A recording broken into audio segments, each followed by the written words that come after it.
এখন আপনারা এই জায়গাটি থেকে সরে আপনারা এখন নার্সিং অধিদপ্তর চাচ্ছেন।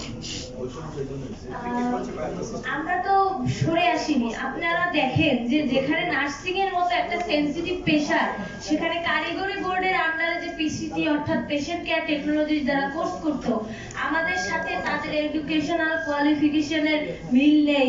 তারা এসে কারিগরি বোর্ড থেকে আমাদের বোর্ডে এসে আমার জায়গা দখল করবে, তারা আরএন হয়ে বেরোবে। এখানেই তো বৈষম্য বোঝা যায়। তো বৈষম্য সেটা কারা শুরু করেছে? সেই যে জায়গাগুলো কারা শুরু করেছিল, এই বৈষম্যের জায়গাগুলো সেই আমলারাই শুরু করেছিল।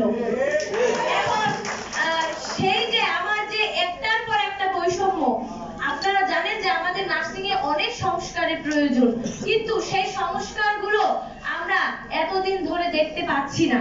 এবং আপনারা জানেন যে আমরা একটি আন্দোলনে গিয়েছিলাম পিসিটির কারণে। যখন বৈষম্য বিরোধী ছাত্র আন্দোলনে 15ই জুলাই যখন তারা রাস্তায় আহত হয়েছিল, তখন সেই আমরাই ঢাকা মেডিকেলে ছুটে গিয়েছিলাম নিজের আন্দোলন রেখে তাদের সেবা দেওয়ার জন্য।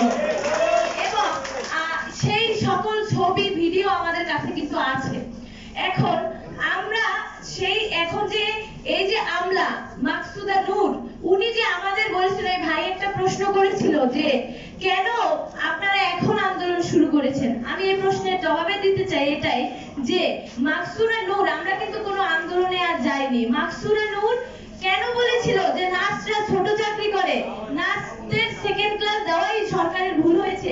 উনি নার্সিং এর একজন মহাপরিচালক হয়ে যদি এই কথা বলে, তার সম্মান যদি এইটুকু দেয় নার্সদের, তাহলে সে নার্সদের কিভাবে পরিচালনা করবে?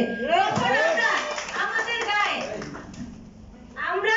আমরা যদি নার্স, আমাদের গায়ে যদি রক্ত মাংস থেকে থাকে, তাহলে তার প্রতিবাদ অবশ্যই আমরা করব এবং করা উচিত। কারণ উনি আমার পেশা নিয়ে কথা বলছে। যেখানে নার্সিং পেশা একটা ইন্টারন্যাশনাল পেশা, সেখানে বাংলাদেশে কেন এত বৈষম্য থাকবে এত বড় একটা পেশা নিয়ে? এবং আমাদের কেন অবহেলার দৃষ্টিতে দেখা হবে? আমার প্রশ্ন এইখানে।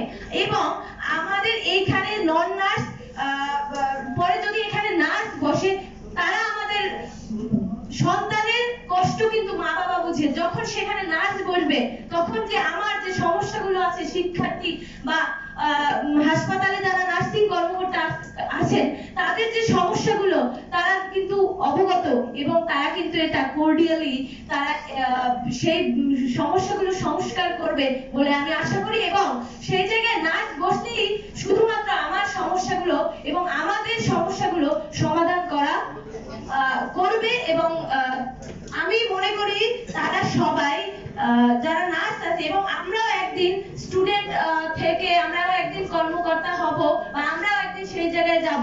তো আমার পদগুলো যদি আমরাই পরিচালনা না করতে পারি, তাহলে বৈষম্য কিভাবে দূর হবে? বৈষম্য দূর হবে না। তো আমার পদগুলো পরিচালনা করতে আমাকেই লাগবে, কারণ আমিই জানি আমার পদের কোথায় কি সমস্যা আছে।